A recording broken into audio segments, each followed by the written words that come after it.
Yesterday I finished reading Any Way the Wind Blows by Rowell. It is the third book to the Carry On Simon Snow trilogy series. I listened to it on Audible, so I don't actually have the physical version of it, and I'm actually pretty glad that I didn't buy it because it was honestly kind of like a letdown. I guess like maybe a quarter way in I stopped reading it, stopped listening to it because it was getting a little cringy to me, and I didn't know if I wanted to just continue to read it anymore, but so I gave myself like a week break from it. I went back to it just because of loyalty, you know. Hi, we can go for a walk.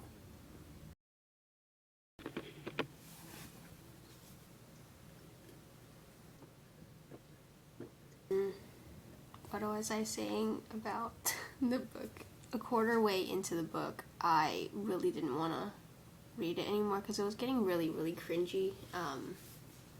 Simon and Baz, they like break up, and then within like 10 minutes they get back together, and it literally didn't make any sense to me. Part of the story or the book that I liked was actually Agatha and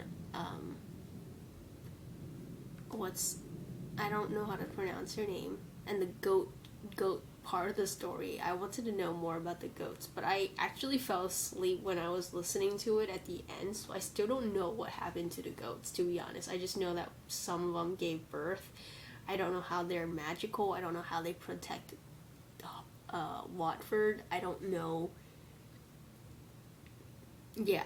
I feel like this whole book was kind of pointless in the sense that it didn't answer any questions that we had after Carry On, which was the point of writing a sequel or 2 sequels at that. It only at the end, that was when Simon figured out or found out that he was the son of that Pillsbury, I don't know, that family, I don't remember.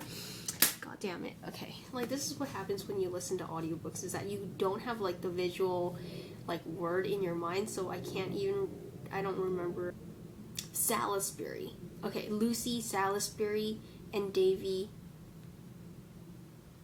Simon Snow last. Salisbury. Okay, a lot of S there. Okay, it said that she was her candle was still aflamed, so we thought that she was still alive somewhere, but she really wasn't, because after Simon picked up the sword at the end, then her candle dwindled, as if like, you know, he was the last remaining part of her or something. I don't know. But also like the sword was kind of purposeless, because it's not like we're gonna get a 4th book unless we are. From what I know, I think that the 3rd book is the last one, and there's no point of Simon having a sword.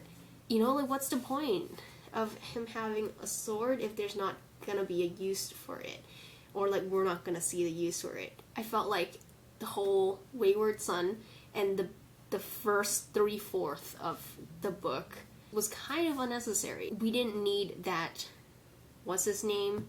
The Smith Richards. So I felt like that whole Smith Richards plot was like, I don't know, really pointless, because obviously we knew he was going to be a fraud, but the thing is, like, Simon he picks up the sword of the Salisburys, and they were like shooketh. Why are you able to hold our sword? This is a family sword. You know, you're part of our family. You're actually Lucy's son. What? I feel like that was a little bit too far-fetched. Like he could have been like a distant cousin. Just because he could hold the sword doesn't mean that he is Lucy's son immediately. But that's what they thought. I enjoyed reading about these characters. but I felt like it was kind of pointless. And to be honest, I kind of just want a book 4 where Simon actually gets to use the sword of his family in some way. This book is definitely about healing from past traumas for both Baz and Simon's part. Actually, even Agatha's part, right? Like, she's healing from having to be the damsel in distress storyline, so she is able to also choose what the hell she wants to do with her life. Agatha, the goat herd. I would say I didn't like this book nearly as much as I liked the first one. I enjoyed the second one just because it felt like they were just on vacation. I liked that Agatha at the end was super owning up to her magic. We still haven't answered any of the questions that we wanted to answered in the first book. Like, why does Simon have wings? Like, is he magical still? Can he have his magic back? What happened to Lucy? I don't think I got the closure that I needed for Lucy, because we get this painting of her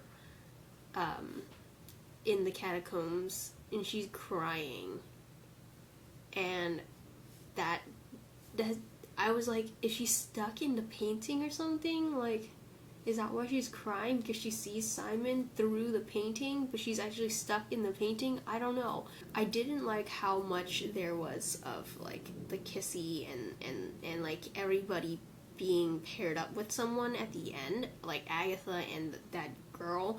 I didn't really need that. I felt like they had a strong friendship, and I was like, you know, kick ass. Penny and Shepherd, I was like, yeah, honestly, it was a little, like, too insta-love, because they know each other for maybe, like, a month. I don't need that. I feel like Shepherd's story we could dive more into still.